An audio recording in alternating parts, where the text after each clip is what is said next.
Bonjour et bienvenue, le post du jour s'intitule « Les majuscules prennent aussi des accents ». Il est de tous les niveaux, il peut intéresser tous les niveaux. Les majuscules prennent aussi des accents. Objectif du post, connaître les règles d'utilisation des majuscules accentuées. Petit 1, introduction. Vous demandez-vous parfois s'il est nécessaire de mettre des accents sur les majuscules?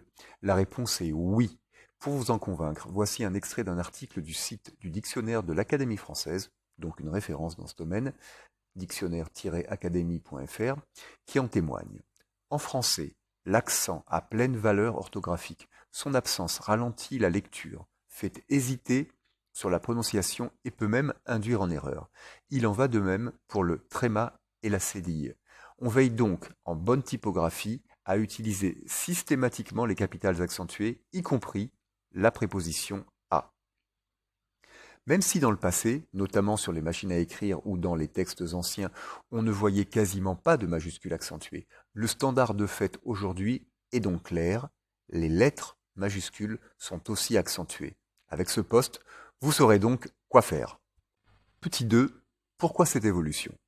Comme indiqué, l'accentuation fait partie intégrante de l'orthographe française et permet de distinguer des mots ou de donner le bon son à une voyelle.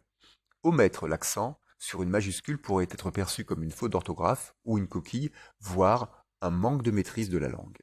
Exemple concret, école, à bientôt, Ève, le prénom, il, ôté, ça. La cédille est aussi conservée en majuscule. Petit 3. Quand faut-il accentuer les majuscules?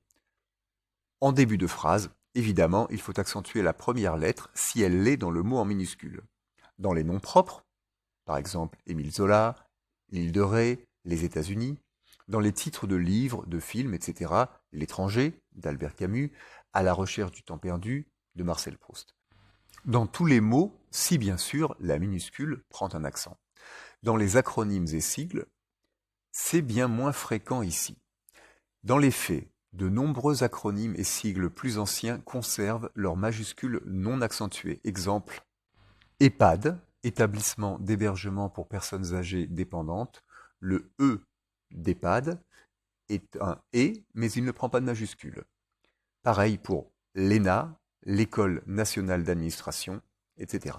Alors que des termes plus récents les intègrent, comme EduScol, c'est un portail officiel d'information et d'accompagnement des professionnels de l'éducation scolaire qui provient du ministère de l'Éducation nationale, et là, le E est bien accentué en majuscule. Pour information, l'École nationale d'administration ENA a été remplacée par l'Institut national du service public, INSP, en 2022. Et vous, avez-vous l'habitude d'accentuer vos majuscules?